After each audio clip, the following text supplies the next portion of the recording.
¿ya? Ya tenemos más o menos la concepción de dónde se fabricó las monedas y cómo empezó a trabajarse dentro del imperio de los incas. Pero vamos a tener que desarrollar los fragmentos más importantes, ¿ok? En este caso, el trabajo. ¿Qué era el trabajo? Nos dice el texto. El trabajo constituyó el principal medio de obtención de recursos, ¿ok? Fue de carácter obligatorio y alternado. Se consideraban, en este caso, a las personas que tenían dificultades físicas, se les consideraba, ¿ya? Y se les asignaba una labor menos pesada. ¿Ok? Entonces, tenemos dos o tres características. Primero, que el imperio de los grandes incas se va a fundamentar, ¿ya? En sus recursos, debido a que el trabajo era de forma obligatoria. Todos deberían trabajar, nadie se queda ocioso en casa, ¿ok? No te olvides, por favor, lo que es un ayu y lo que es una panaca, por favor, porque hoy vamos a volver a tomar en cuenta esos términos, ¿ya? Para los que se olvidaron, la panaca es una familia cerrada, ¿no? De integrantes de sangre, literalmente. Pero el ayu es un conjunto de familias, una comunidad de familias. Ahora, ¿qué trabajos se habían dado dentro del imperio inca? Por ejemplo, tenemos el Aini. José Guillermo, por favor, hijo, léenos qué era el trabajo del Aini, en qué consistía ese trabajo. Consistía en el intercambio de trabajo realizado en beneficio de los mismos integrantes del AIU, ayuda mutua. Estaban vinculados con el trabajo agrario, cuidado de rebaño y en trabajos especiales para algún miembro de la comunidad. Ejemplo, la construcción de una casa. Muy bien, señor José Guillermo. Ahora, ¿qué era el AINI? Bien, el AINI dice que consistía en un trabajo intercambiado, ¿ok?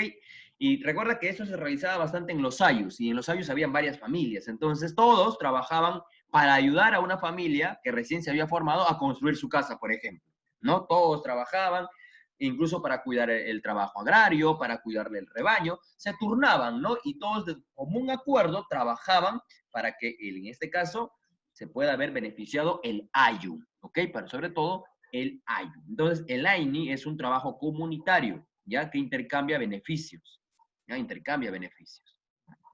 Bien, vamos con el otro punto. Vamos con lo que es la minca, ¿ok? Danielita, léenos qué es la minca, por favor. Ya, profesor. Consistía en el trabajo obligatorio colectivo en obras que buscaban el beneficio del propio AIU. No cumplir con la minca se consideraba un delito. Ejemplo, la construcción de puentes. Muy bien. Gracias, Danielita. Según lo que ha leído Daniela, la minca es un trabajo ya más obligatorio y colectivo. El AINI, pues, como se turnaban, tampoco digamos que no lo hacían en complejidad, pero sí. Ya, en cambio, la minca era un trabajo en beneficio del propio Ayu. Y recordemos que los puentes eran muy importantes en aquellos años, ¿ok? Muy, pero muy importantes. A tal grado que, si ya les dije también esto, a tal grado que si alguien rompía un puente o quemaba un puente, lo mataban, porque atentaban en contra de la economía, porque era un medio de comunicación y era muy importante, ¿ya? Era muy importante. Entonces, ante esta situación, ya aquí el texto nos dice que era obligatorio y colectivo, y no trabajar en la minca era un delito, ya que la minca era un trabajo muy importante, ya que los puentes, como les vuelvo a reiterar, era el fragmento importante de comunicación y sobre todo para poder trabajar dentro de lo que es el imperio de los incas, ¿no? Ellos lo usaban con su medio de comunicación y también nuestros amigos los chasquis lo utilizaban, ¿no? Para poder trabajar y desarrollarse dentro de ella. Bien, luego de la minca tenemos la mita, ¿ya? Fernandita, léeme qué cosa es la minca, por favor. ¿Cómo era la minca? ¿Para qué se trabajaba la minca? Léelo, Fernandita, por favor. ¿Está Fernanda por ahí? Ya, sí. Profesor, ¿no es lo mismo que yo, Daniela? No, no es lo mismo. Yo estoy en la otra diapositiva. No sé si estamos en la misma diapositiva. ¿Se ve la diapositiva de la mitad aquí? Sí, ¿no? Sí, Sí, profesor. profesor. La mitad. Sí. Sí, ya. Lee la mitad, por favor. Sí, acá es la mitad. La otra es la minca. Esta es la mitad. Ah, ya. Ujú. La mitad consistía en el trabajo obligatorio y colectivo realizado para el Estado. Era una labor realizada por todos los hombres de 18 a 50 años, por turnos y organizados por grupos. A cambio de este trabajo, el Estado les retribuía con productos. La mitad, de acuerdo a su finalidad, podía ser de dos tipos. Mitad de servicio general, construcción de fortalezas, yactas, templos y ciudades. Mitad de servicio especializado, artesanos, danzantes, músicos, cargadores del Inca. Muy bien, gracias Fernandita, muchas gracias hija. Ahora la mita ya para el imperio de los incas fue muy diferente a lo que fue la mita minera dentro del virreinato, que era ya un trabajo más odiado, ¿ya? En cambio dentro de los incas este trabajo sí era pues obligatorio y esto era para el Estado, entonces era de forma más, de un carácter más estamental, ¿ya? Era una labor realizada solamente por hombres entre los 18 y 50 años, organizados por grupos, ¿ya? Y pues el Estado, cuando ellos trabajaban, pues les premiaban y les retribuían con productos por la labor que ellos habían hecho. Pues en este caso puede ser construcción de caminos, construcción de represas, trabajar la hidráulica, trabajar los campos de agricultura, manejar en este caso la construcción de templos, yactas, ciudades, como es el servicio general, ¿no? Construían los templos, construían las ciudadelas, las yactas se le dicen los lugares donde el Inca pues reposaba, ¿ok? O las yactas, o también lo conocido como los tambos, ¿ya? Los tambos. Hoy pues tenemos tambos por todos lados, pero los tambos en el Imperio Inca eran los lugares donde el Inca descansaba, ¿ya? El servicio especial era pues los artesanos, los danzantes, los músicos, gente que ya tenía los dones para ciertas características, ¿no? Ser un artesano, pues no todos tenían ese don, entonces ellos pues trabajaban en este caso los collares, los aretes, los adornos, ya hechos en oro, los danzantes pues eran muy importantes, y la música mucho más aún todavía, ¿ya? Y por último, los cargadores de los incas, ¿no? Recordemos que los incas, pues siempre el inca no podía pisar la tierra, siempre andaba cargadito cuando se trasladaba de un lugar a otro. Imagínate, pues, cuando se iban hasta Ecuador. Ya, pobre hombre, imagínate. Ahora, luego vamos a ver, ya hemos visto pues más o menos el manejo, ¿no? La minca, la ini, cada uno con ciertas características. Pero hoy vamos a también analizar las tierras incas, ¿ok? Porque las tierras estaban distribuidas de forma diferente. No es que ya tenemos el Cusco ya para todos, hay que trabajar ahí. No, habían tierras que eran diferentes, ¿ok? Habían tierras que estaban destinadas para una persona o para un grupo de personas. En este caso, tenemos la parte de la tierra, ¿ok? En cuanto a lo que es la tierra. James, por favor, léenos cómo era la tierra en el Imperio Inca. ¿Profesor? Léenos esta parte, por favor. Ya, profesor. La tierra representó uno de los bienes más preciados del Tahuantinsuyo, ya que de ella se obtienen los productos básicos de la subsistencia, pudiendo así mantener el modelo económico andino, y también porque estaba relacionado con su cosmovisión andina. Era considerado una deidad y se le llamaba Pachamama, es decir, la Madre Tierra. Su culto estaba extendido en todo el Tahuantinsuyo, culto que hasta el día de hoy existe. Gracias, señor James. Muchas gracias. La tierra ya tenía para los incas un valor mucho más que ser un simple fragmento de territorio. ¿Ok? La tierra era una deidad para los incas. ¿Qué significa eso? Que era la Pachamama. ¿Ok? Y a la Pachamama se le tiene respeto y se la cuida. ¿Ok?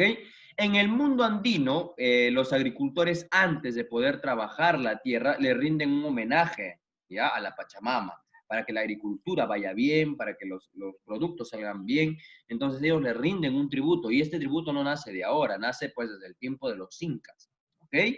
Entonces, ¿era muy importante cuidar la tierra? Sí, porque era la principal fuente de ingreso de la subsistencia incaica, ¿ya? Entonces los incas sabían cómo trabajar la tierra. Estamos hablando de personas que a pesar de no haber tenido tecnología como hoy la tenemos, tenía una capacidad para trabajar la agricultura.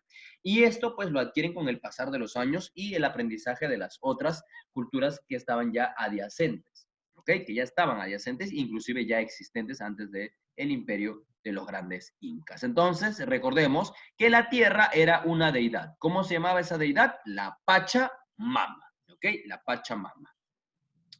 Dentro de este punto tenemos que ver también el siguiente fragmento. ¿Cómo repartían las tierras? Bien, había tierras para el Inca, había tierras del sol y había tierras del pueblo. Ya, tres características: tierras del pueblo, tierras del sol y tierras del Inca. El Tahuantinsuyo estaba pues situado prácticamente en un gran fragmento agricultor, o sea, la tierra era muy rica en agricultura, ¿ok? Entonces, en este caso, para poder sustentar a los ayus, ¿ya? Y las panacas reales, las tierras del Inca se encontraban alrededor del Cusco, ¿ok? Todas las tierras que estaban alrededor del imperio le pertenecían al Zapa Inca, ¿ok? Esas tierras pues estaban otorgadas ya al soberano en calidad de propiedad privada, o sea, eso le pertenecía al Inca. Nadie podía trabajar, ni cultivar, ni cosechar lo que producía esa tierra, porque persona que hacía eso, pues estaba atentando en contra del Zapa Inca. Y pues, lógicamente, como sabemos, las leyes eran muy rígidas, lo mataban, ¿ok? Ahora, podían ser trabajadas pues de diferente manera. Los Hantunrunas, que eran las familias más cercanas al Inca, pues podían trabajar esa tierra, ya podían ayudarlo, podían trabajarlo, perdón, ya podían manipular la tierra y de esa forma pues también tener productos exclusivamente para el Inca, ¿ya? En este caso, ese valle, ya de donde estaban ubicados, de donde está ubicado el Cusco, era un valle muy rico en la producción agrícola. Entonces, por decirlo así, las tierras más importantes les pertenecían al Zapa Inca, de propiedad privada y trabajada por los Hantunrunas también, ¿ok? Pero había otra tierra, que es la tierra del sol, o la tierra para el Inti, ¿ya? La tierra para el Inti era de un fragmento más religioso. Tú tienes que recordar que a los Zapa Incas no se les enterraba, ¿ya? Ellos no se les enterraba, estaban en un determinado lugar, ¿ya? En un templo, donde ellos pues aún seguían siendo adorados, aún todavía seguían siendo cuidados, sus momias eran muy cuidadas, ¿ok? Entonces, en ese lugar, en ese templo, pues residía un pedazo de tierra también, el cual se llamaba las Tierras del Sol, ¿ok?